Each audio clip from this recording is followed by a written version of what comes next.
Bonjour Marie-Mas. Bonjour Gwendoline. Merci d'avoir répondu à notre invitation et bienvenue sur notre plateau. Vous êtes membre de l'association Des Voix sous les toits et on vous accueille aujourd'hui pour parler du rôle notamment de votre association. Est-ce que tout d'abord vous pouvez nous expliquer son origine ? Alors l'association est née avec une intuition de la part de Sian, c'est un compositeur, auteur-interprète qui vivait dans un hameau qui a été reconnu remarquable et qui voulait mettre à disposition les locaux pour potentiellement proposer à la résidence artistique. Ça, c'est un projet qui était depuis de très nombreuses années. Et puis, chemin faisant, les années passant, les choses se sont un peu profilées. Il s'est entouré de plusieurs amis qui étaient partants pour l'aventure. Et donc, du coup, on a lancé cette association. L'objectif, en fait, c'est de promouvoir une vie culturelle, de préservation du patrimoine bâti et naturel au sein du Vieux-Limoges. C'est toujours le petit hameau en question. C'est ça, le petit hameau du Vieux-Limoges. Sur la commune de Mouer. Voilà.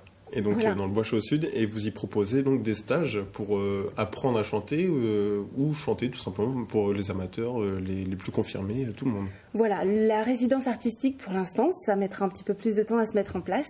Nous avons eu notre premier concert avec Jérémy Bosson à l'été dernier, le 28 août dernier, et plus proche, notre premier stage qui a été fait avec notamment les Dandy Circus. Alors pour ceux qui connaissent, Sian fait partie de ce duo musical avec Arnaud Beaulieu.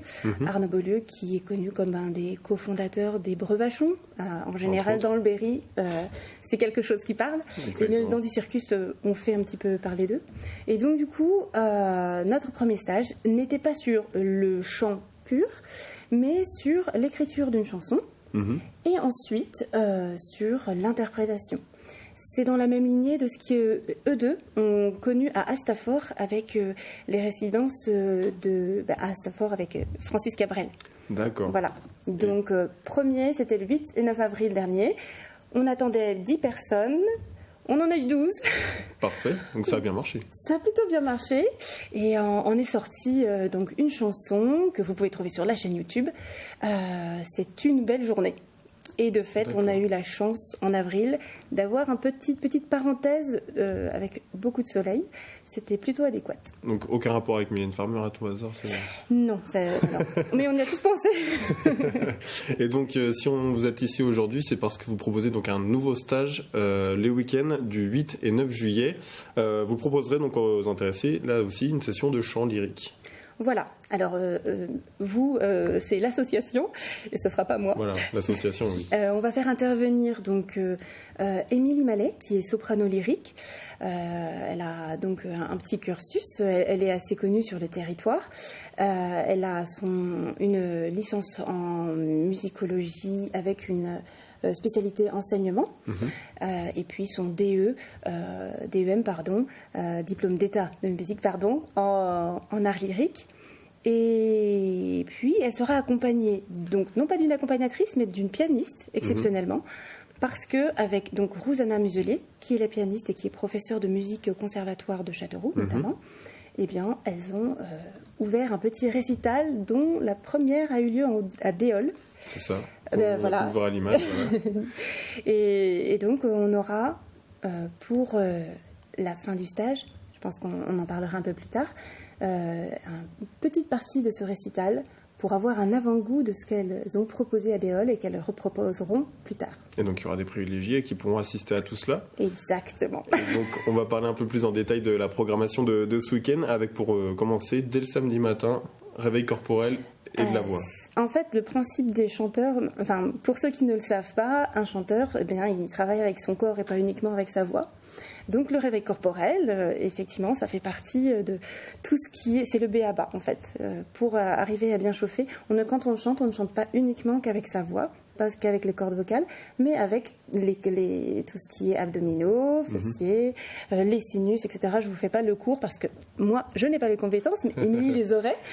En tous les cas, réveil corporel, un petit temps en commun pour faire un petit peu connaissance, savoir quel est le niveau des uns et des autres. c'est un stage qui a la particularité de porter le nom « J'aurais voulu être un chanteur ». Et pourquoi ? Parce que justement, c'est ouvert à ceux qui ont voulu le faire une fois dans leur vie, et qui n'ont jamais osé, qui n'ont jamais passé le pas.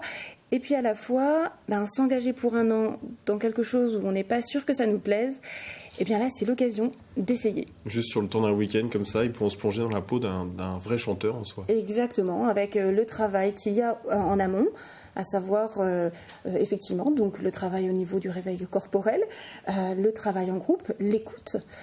Chanter, ça n'est pas simplement se faire entendre, c'est aussi écouter le voisin, la voisine, et puis suivre une partition. Et pour ceux, je rassure, qui ne savent pas lire les partitions, il y aura aussi la possibilité de travailler par l'oreille, à savoir la répétition. Tout ça, on a les documents qui seront fournis en amont, dès l'inscription.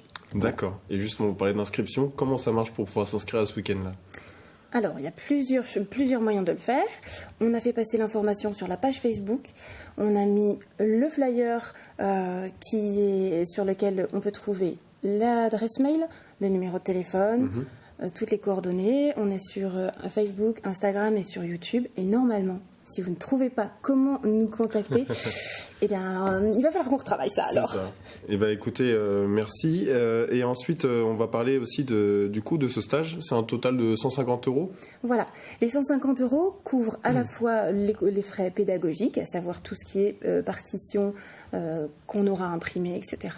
Le frais de faire intervenir 2 personnes qui sont plus que qualifiées.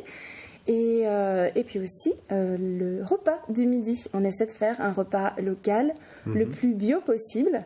On s'est rapproché de certains partenaires pour pouvoir essayer de faire travailler le local jusqu'au bout. On est à 5 minutes de Neuvy-Saint-Sépulcre, donc la société de pomologie nous produit les jus de pommes bio du coin. Enfin voilà, on essaie d'être avec les commerçants les plus proches pour que ce soit de bons produits. L'idée de ce week-end, c'est prendre un temps pour essayer quelque chose qu'on avait mis sur sa to-do list. Un jour, je vais essayer. C'est ça. Et puis aussi de se détendre et de profiter un petit peu de ce que peut nous offrir la région. Voilà, écoutez, merci beaucoup. Je pense que ça a pu convaincre nos téléspectateurs. J'espère. Merci à vous, en tout cas, Marie-Maz, d'avoir répondu à notre invitation. On approche de la fin de ce journal. Tout de suite, un petit point sur la météo de ce week-end. Et au programme de votre soirée sur Bip TV, à 19h15, retrouvez Olivier Stroh pour Lise et Berry. Et à 20h50, vous aurez le plaisir de retrouver Morgane pour son émission Avec les yeux de Morgane pour parler de l'inclusion des personnes en situation de handicap. Merci de votre fidélité. Je vous souhaite de passer un très bon week-end sur Bip TV et à très vite.